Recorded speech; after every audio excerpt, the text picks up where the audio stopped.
வணக்கம். என்னோட நல்ல நேரம் சேனலுக்கு உங்கள வரவேற்கிறதுல ரொம்பவுமே மகிழ்ச்சி. 120 ஆண்டுகளுக்கு பின்னாடி உருவாகக்கூடிய திரிகிருகை யோகம், இந்த 4 ராசிகளுக்கு வந்து ஜாக்பாட் அடிக்க போது. ஜோதிடத்தின்படி பார்த்தீங்கன்னா, கிரகங்கள் ஒவ்வொன்னும் அடிக்கடி ராசிய மாற்றதோடு, அவ்வப்போது மற்ற கிரகங்களோட சேர்ந்து யோகங்களையும் உருவாக்கி, மனித வாழ்க்கையில வந்து தாக்கத்தை ஏற்படுத்தும்.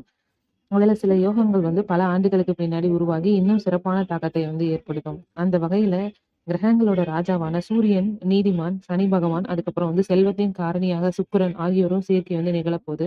அதுவும் இந்த சேர்க்கையானது மீன ராசியில வந்து உருவாகப் போகுது.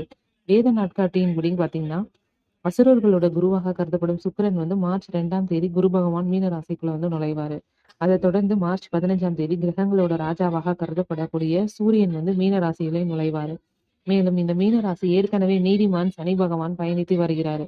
இதனால மார்ச் மாதத்துல மீன ராசியில சூரியன், சுக்கிரன், சனி ஆகியோரோட சேர்க்கையில திரிகிருகை யோகம் வந்து உருவாகப் போகுது. இந்த யோகமானது சுமார் 120 ஆண்டுகளுக்கு பின் வந்து உருவாகுறதுனால, இந்த யோகத்தோட தாக்கம் அனைத்து ராசிகர்களோட வாழ்க்கையிலும் காணப்பட போகுது. 4 ராசிக்காரர்களுக்கு மிகவும் சிறப்பான பலன்கள வந்து பெறப்போகுது. இப்போது 120 ஆண்டுகளுக்கு பின் வந்து மீன ராசியில் உருவாகும் இந்த திரிகிரக யோகத்தால அதிர்ஷ்டம் பெறும் ராசிகள் யார் யார் அப்படிங்கிறத பார்க்கலாம். அதுல முதலாவதா இருக்கிறது வந்து ரிஷபராசி. ரிஷபராசிக்கு வந்து 11வது வீட்ல வந்து திரிகிரக யோகம் வந்து உருவாகப் போகுது. இதனால இந்த ராசிக்காரர்களோட தொழில், நிதி ரீதியாக வந்து சிறப்பான பலன்கள வந்து பெறுவாங்க. வேலை தேடிக் கொண்டுட்டு இருக்கவங்களுக்கு நல்ல வேலை கிடைக்கும். பணிபுரிகிறவர்களுக்கு பதவி உயர்வு, சம்பள உயர்வுகள் இதெல்லாமே கிடைக்கிறதுக்கு வாய்ப்பு இருக்கு. நிறைய பணத்த வந்து நீங்க சேமிக்க முடியும். வணிகர்கள் வந்து எதிர்பாராத அளவுல வந்து நல்ல லாபத்த வந்து பெறுவீங்க. 2வதா வந்து சிம்ம ராசி. சிம்ம ராசியோட 8வது வீட்ல இந்த திரிகிரக யோகம் வந்து உருவாகுறதுனால, இந்த ராசிக்காரர்களோட நிதி நிலைமையில நல்ல முன்னேற்றத்த வந்து காண்பீங்க. புதிய வருமான ஆதாரங்கள் வந்து உருவாகும். முதலீடுகள்ல இருந்து லாபம் கிடைக்கும். பரம்பரை தொழிலை செய்றவங்களுக்கு நல்ல நிதி ஆதாயங்கள் வந்து கிடைக்கும். திருமணம் ஆகாதவங்களுக்கு நல்ல வரன்கள் வந்து தேடி தரும். திருமண வாழ்க்கையில வந்து இனிமை வந்து அதிகரிக்கும்.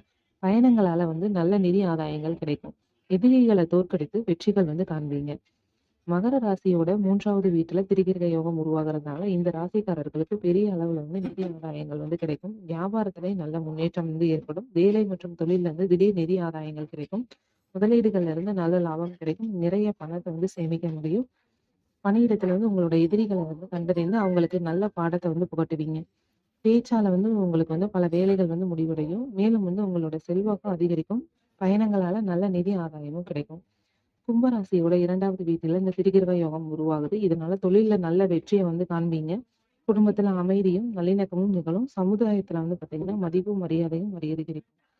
பணியிடத்துல வந்து வேலை வாய்ப்புகள் வந்து குறையும். ஆரோக்கிய பிரச்சனைகள் தீர்ந்து, உடல் நலத்துல நல்ல முன்னேற்றமும் ஏற்படும். ஆன்மீகத்துல நாட்டம் அதிகரிக்கும். பல வழிகள்ல இருந்து உங்களுக்கு நிதி ஆதாயங்கள் கிடைக்கும். சிக்கிய பணம் வந்து கைக்கு வந்து சேரும். ஆக மொத்தத்துல வந்து பார்த்தீங்க அப்படின்னா, இந்த 120 ஆண்டுகளுக்கு பின்னாடி நடக்கும் இந்த திரிகிருகை யோகம் இந்த 4 ராசிகளுக்கு டபுள் ஜாக்பாட்ட வந்து அடிக்கப் போது. இது போன்ற பதிவுகளுக்கு நம்மளோட நல்ல நேரம் சேனல மறக்காம பாருங்க. அப்படியே சேனல சப்ஸ்கிரைப் பண்ணிக்கோங்க.